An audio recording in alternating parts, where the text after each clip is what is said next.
Shalom, saudara yang dikasihi Tuhan Yesus Kristus. Selamat pagi, salam sejahtera buat saudara semua dimanapun saudara berada. Damai dan sukacita oleh Roh Kudus melimpah senantiasa dalam hati dan kehidupan saudara semua. Sebelum kita mendengarkan firman Tuhan, mari sama-sama kita berdoa. Bapa kami yang di sorga, Bapa di dalam nama Tuhan Yesus Kristus, kami mengucap syukur Tuhan untuk segala kebaikan-Mu dalam kehidupan kami. Terima kasih untuk perlindungan-Mu dari malam hingga pagi hari ini. Kembali kami ada saat ini semuanya karena kemurahan Tuhan. Saat ini ya Tuhan, kami mau mendengarkan sabda firman-Mu. Firman-Mu yang suci dan kudus. Urapilah kami Tuhan. Layakkanlah kami untuk menerima kebenaran firman-Mu. Dan buatlah kami mengerti akan kehendak-Mu dalam kehidupan kami. Terima kasih Tuhan. Dalam nama Tuhan Yesus Kristus kami berdoa. Haleluya. Amin. Saudara yang dikasihi Tuhan, ayat renungan kita pada saat ini terdapat di dalam Matius 8 ayat 14 sampai 17. Tertulis demikian.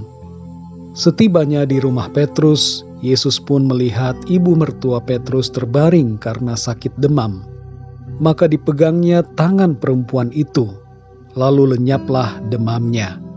Ia pun bangunlah dan melayani dia. Menjelang malam dibawalah kepada Yesus banyak orang yang kerasukan setan, dan dengan sepatah kata Yesus mengusir roh-roh itu, dan menyembuhkan orang-orang yang menderita sakit. Hal itu terjadi supaya genaplah firman yang disampaikan oleh Nabi Yesaya. Dialah yang memikul kelemahan kita dan menanggung penyakit kita. Demikian firman Tuhan. Saudara yang dikasihi Tuhan, dalam kunjungannya ke rumah Petrus, salah seorang muridnya, Tuhan Yesus mendapati bahwa ibu mertua Petrus sedang terbaring karena sakit demam.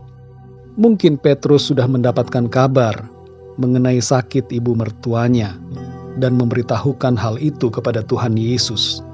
Atau mungkin juga Petrus tidak mengetahuinya, namun Tuhan Yesus mengetahui bahwa ibu mertuanya sedang sakit, sehingga ia datang mengunjungi rumah Petrus dengan maksud untuk menyembuhkannya. Bagi saudara yang belum mengetahui, Rasul Petrus mempunyai seorang istri, dan istrinya ini ikut serta dalam pelayanan penginjilan setelah kenaikan Tuhan Yesus ke sorga. Hal ini menunjukkan bahwa Tuhan tidak melarang seorang pelayan Tuhan untuk menikah, asalkan menikah dalam kekudusan dan kehendak Tuhan. Saudara yang dikasihi Tuhan, dalam ayat yang ke-15 tertulis, maka dipegangnya tangan perempuan itu, lalu lenyaplah demamnya. Ia pun bangunlah dan melayani dia. Tuhan Yesus hanya memegang tangan ibu mertua Petrus, dan terjadilah kesembuhan yang instan. Kuasa Tuhan mengalir menyembuhkan tubuh yang sakit itu, dan memberikannya kekuatan yang baru. Saudara yang dikasihi Tuhan, dalam bagian selanjutnya kita membaca bahwa banyak orang yang kerasukan setan dan yang sakit dibawa kepada Tuhan Yesus, dan mereka semua disembuhkannya. Peristiwa penyembuhan ini merupakan penggenapan dari nubuat Nabi Yesaya yang mengatakan bahwa Dialah yang memikul kelemahan kita dan menanggung penyakit kita. Tuhan Yesus menanggung segala penyakit kita, baik jasmani dan rohani. Ketika Ia tersalibkan di Bukit Golgota, Ia menanggung semua kutuk yang kita harus tanggung. Kutuk dosa, kutuk sakit penyakit, kutuk penghukuman, kutuk maut dan kebinasaan. Di sini kita melihat, saudara, bahwa Tuhan Yesus memiliki kuasa untuk mengatasi segala penyakit. Ia tidak ditaklukkan, tapi Ia menaklukkan penyakit. Ia tidak dikuasai, tapi Ia menguasai segala roh-roh jahat dan kuasa kegelapan. Ia tidak diatasi, tapi Tuhan Yesus mengatasi segala-galanya, karena Ia Maha Kuasa. Saudara yang dikasihi Tuhan, dari ayat-ayat ini kita memiliki jaminan dari Tuhan Yesus yang berhubungan dengan kuasa kesembuhan jasmani dan rohani dalam hidup kita. Mujizat Tuhan Yesus tidak berhenti ketika Ia naik ke surga. Mujizat Tuhan Yesus terus terjadi melalui para rasul dan melalui orang-orang percaya sampai hari ini. Bahkan Tuhan Yesus sendiri berkata bahwa setiap orang yang percaya kepadanya akan melakukan hal-hal yang jauh lebih besar daripada yang telah Tuhan lakukan. Mujizat Tuhan masih terjadi sampai hari ini. Kuasa Tuhan Yesus tetap sama, dulu, sekarang, dan sampai selama-lamanya.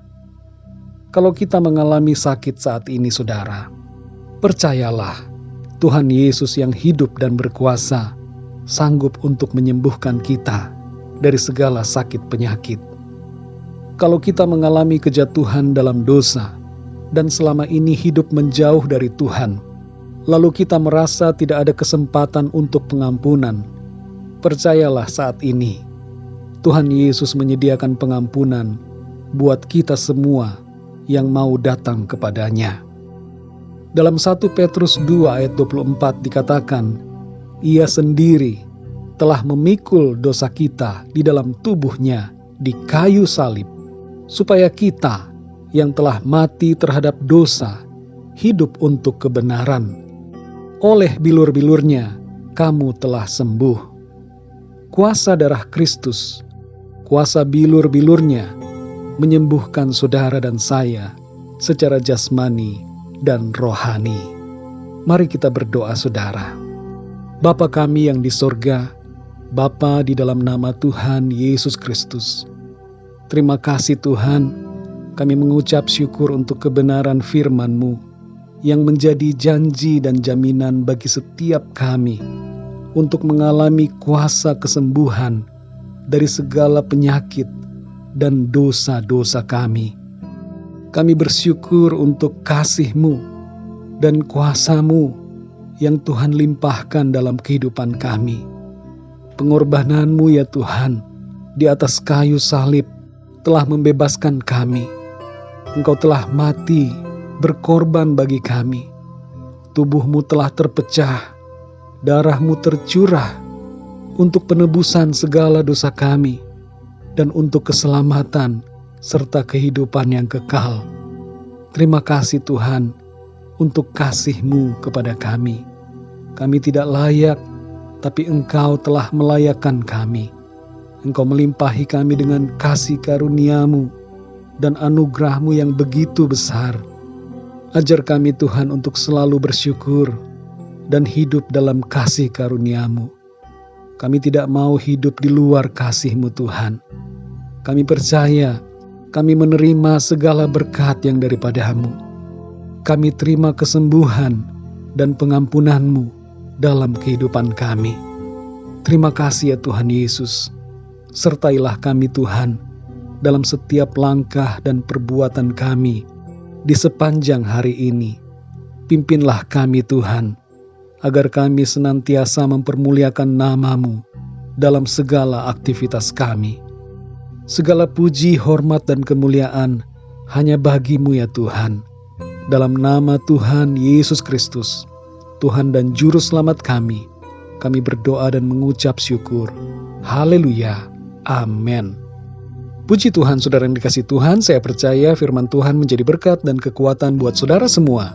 Dan Roh Kudus akan menolong saudara untuk lebih lagi memahami kebenaran firman Tuhan dan memampukan kita untuk hidup dalam kebenarannya.